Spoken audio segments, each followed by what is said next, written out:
71% of Earth is water. So why are the rich treating it like the next oil? Bill Gates owns nearly 242,000 acres of U.S. farmland. On much of it, over 190 wells pull water from deep underground. BlackRock is pouring billions into water counter, treatment plants, utilities, and bottling companies.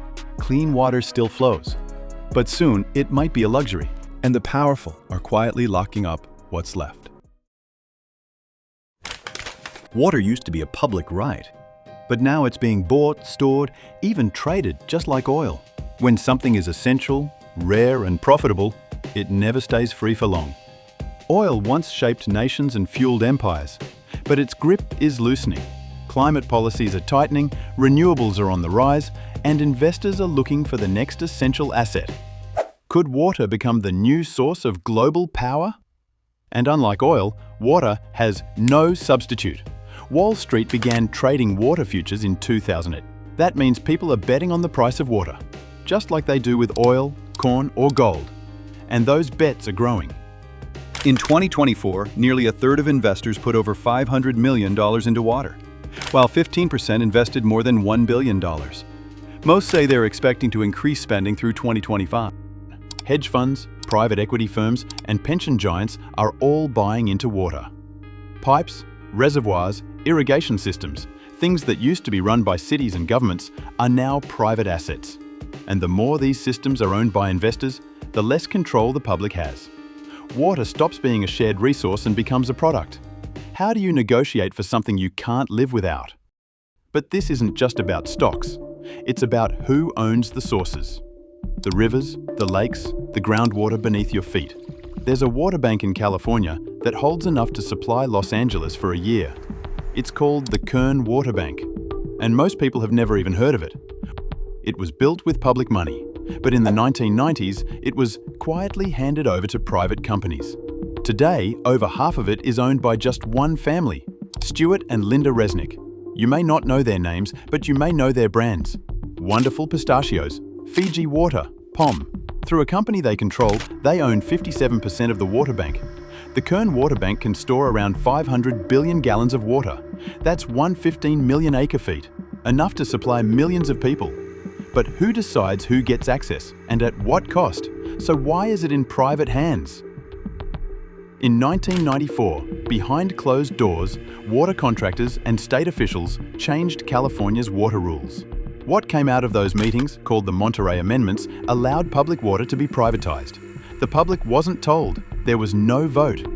After that, the Kern Water Bank, built with taxpayer dollars, was transferred to a group of powerful agricultural businesses. The Resnicks ended up with the biggest share. Here's why that matters. California's farmers use about 80% of the state's water, and the Resnicks use more than almost anyone else, around 150 billion gallons a year. How much water is too much for one family? A single almond takes 1.1 gallons of water to grow. Their nut and citrus farms stretch across thousands of acres in a region plagued by droughts. And during those droughts, small farmers were forced to fallow their land. Communities had to truck in water. But the Resnicks kept pumping. In 2015 alone, during one of the worst droughts in California's history, they drilled 21 new wells. And here's where it gets even more troubling.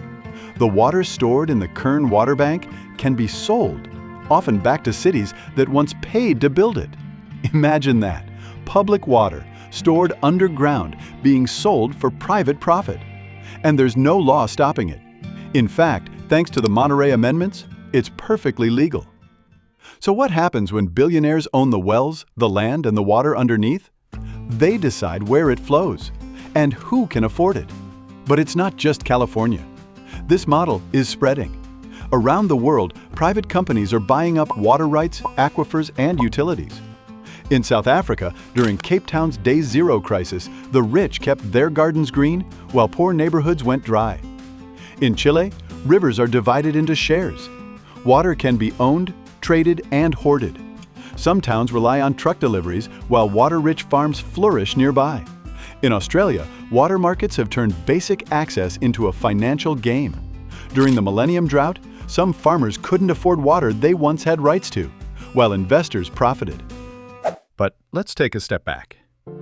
Even when water is available, flowing, and looks clean, it doesn't always mean it's safe.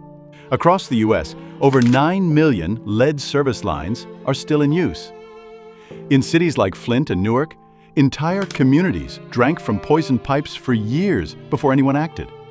And when the water crisis hit, the solution wasn't free, it was bottled. Which, of course, someone profited from. Then there's the chemicals we can't even see. PFAS, often called forever chemicals, are found in the tap water of nearly half of all Americans. These are industrial byproducts that don't break down, build up in your body, and have been linked to cancer, immune disorders, and birth complications. And guess who's stepping in to solve the problem? The same private firms that helped cause it, now selling filtration, bottled water, and premium access to what used to be standard. It's a pattern we've seen before.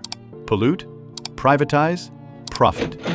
In many places, you now pay twice for water, once to your local utility, and again for filters, gallons, or subscriptions to make it actually safe. So even when the water flows, it might not be what you think it is. And this opens a new front in the water crisis, because clean, safe, unpolluted water, that's no longer the default. It's a privilege. And increasingly, a product. In India, farmers are digging deeper and deeper wells just to keep crops alive. In parts of Iran, lakes are disappearing and entire towns are being abandoned due to water loss. In Mexico, Coca-Cola runs bottling plants in communities where residents have to ration water daily. Is this the future we're heading toward? The more climate change disrupts weather patterns, the more valuable water becomes.